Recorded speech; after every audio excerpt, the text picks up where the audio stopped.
Do you go to Denny in some sort of fashion and say that Wilkesboro pavement job it's great? Don't be. I have no comments on any of that. I can tell you that much right now. I'm staying quiet. Good job. Is there a young driver that jumps out to you in the below cup that really jumps out and says, hey, this is a guy that I think has got some super talent that can make it? I mean, Jesse Love's been really impressive this year for sure. So, been cool to watch. He's been doing a really good job. What is it about Jesse that jumps out to you? Yeah, he's been super fast everywhere. Adapted to the Xfinity car really quickly, and just doing a really good job, kind of overall. What's the environment been like leading into this weekend with the 40th anniversary celebration and all the lead up with that? From my side of things, it's really business as usual. Obviously this weekend means a lot, and we want to run well for everybody at HMS, but we're 10/10 every week, so really business as usual, and just excited and ready to get on the racetrack. You've won here before, and obviously the Strait has a ton of success here. Is there something specific that you feel like has benefited you at this racetrack? Experience, honestly. Like, I think you look at the end of running the Gen 6 car here, and we were consistently one of the best for sure. So, I think we had some really good days here with that car, and it's been a little frustrating with the next gen car. I think some of the tricks that I learned with Gen 6 just really don't apply and actually hurt you in the next gen car. So, trying to unlearn some habits there, and hopefully we're good this weekend. Ran on those wet tires last week. How much different were they? How much different did they feel? And are they closer to what you think you need for a slick? They're honestly, they feel like they have more grip in a lot of situations. So we were really tight there, and they wore out really quickly. So our right front was gone in a hurry. But they had a ton of grip there to start. Connor Zillich is really good. I think Raja's a real deal. I think, it's all about getting the right people. And your rate and development, being in the right spot, having the right tools, and having the right people, and capitalizing when you get the opportunity. Running on those wet tires last week, how big a difference did that feel? And is that like a step in the direction of what the slick should feel like? It's hard to say just because they're apples and oranges types of tires.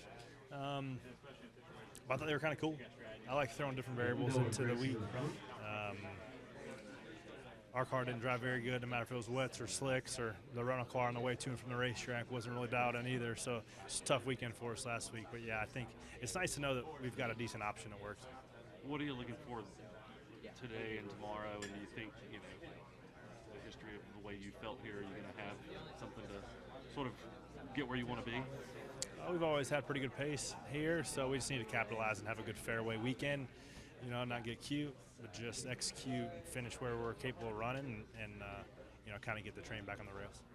You're constantly using the avenues in which we're allowed and which we have access to build our program. Is it all the information? No. We know there's always going to be crumbs that we don't get, but it's no different in any healthy relationship, right? You're trying to build the best line of communication that you can. It's just something that comes with time that we're all trying to figure out. Thank you so much. Yeah, absolutely. Where are you at in your comfort zone back in the Cup this year? What do you think you need to continue growth? Yeah, I mean, I'm comfortable. I'm comfortable being around these guys, and obviously being here once full-time in 2019, it don't have this overwhelming feeling of the Cup Series like it does probably your rookie year. I think a lot of guys say it's, the biggest step you'll ever take. For us, just trying to focus on us as a group and an organization to try to figure out how to just have better days. It was interesting exchanging some texts with my team last week after Richmond, hearing some say they actually enjoyed our race because we went and we made the most of what our speed was, and when the checker flag flew, it was a 30th place finish. That's not very flashy, and people may not want to hear that, but the drivers in the garage understand the grind in which this process of being a Cup Series driver is, and you're going to have days like that. So us as a team, we're just trying to figure out how to improve upon that. What is a successful race day for you? It depends on which week, where we're going, how your preparation correlates with the reality. I think that's something that, as a whole, as a manufacturer, we're trying to wrap our heads around a little better, and just in general with that short track package. So, you got to look back at what what the team has done, what the car speed's been in the past. You're trying to improve upon those results. I'm not going to shy away from the question that, every short track last year was a struggle for Kaulig racing on the Cup side of things, and I'm just trying to have my input that I can to try to see this thing forward. We have definitely not moved forward in that direction as of yet, but that's the fun and the love of this game. We all choose to do is trying to show up and be better every week. So yeah, we just gotta go have and maximize our day, and whatever the results are, that's what they are. You may have been answering this exact question as I walked up a second ago, but how much of all of what you're doing is dependent on what RCR brings to the table from the parts and pieces they supply and the information they supply? A lot. I mean, obviously, that's our key partner relationship, and if they miss it by a little bit, just by nature, if we follow their path, then if they miss it by a little bit and we're missing even some of the little crumb details that they can achieve, then that puts us off even a touch of speed to them. That's what we saw at Phoenix, right? I mean, you take a guy like Kyle Busch, who won more races at Phoenix and Richmond and even Martinsville. Like, they've won a lot of races at these places, and we can't get run better than 20th, 25th, 30th at times.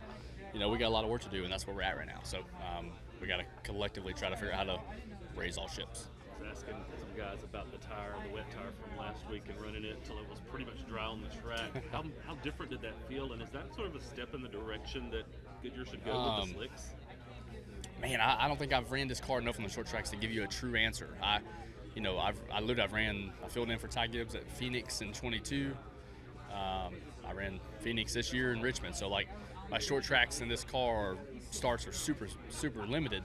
And then last week was the first time I drove anything on the rain on the oval since I was 19 years old in a legend car at Charlotte on the quarter mile. So, yeah, that was a totally different experience to me. If it's going to lead to tires wearing substantially without failure, I think that's a direction we can go no matter what the rain tire did last week. So just a matter of everybody trying to digest and make the best decision we can. You learned a lot from the tire test with Wilkesboro. So after running that wet tire last week, though, at Richmond, how much closer to that is what you think you need on a slick to really make the racing exciting? With the fall off? Yeah, just run that one. That's a good one. That's a good tire. I think the two times we've run it, one was at Wilkesboro and one was in Richmond, has been a tremendous success. If we can figure out how to put that on the slick, I think everybody will be pretty excited. You think the test at Wilkesboro gives you an advantage, though, going in, but you don't know which tire? Oh, it definitely gives you an advantage. Anytime you can make more laps, especially at a repave, it's going to give you an advantage for sure. So we'll hopefully maximize that and get $1 million out of the deal. But these tests, you only get one of them a year for us, right? That was our one, so hopefully we can make the most of it. Do you go to Denny in some sort of fashion and say that Wilkesboro pavement job it's great? Don't beat up I have on no Mark. comments on any of that. I can tell you that much right now. I'm staying quiet. Good job.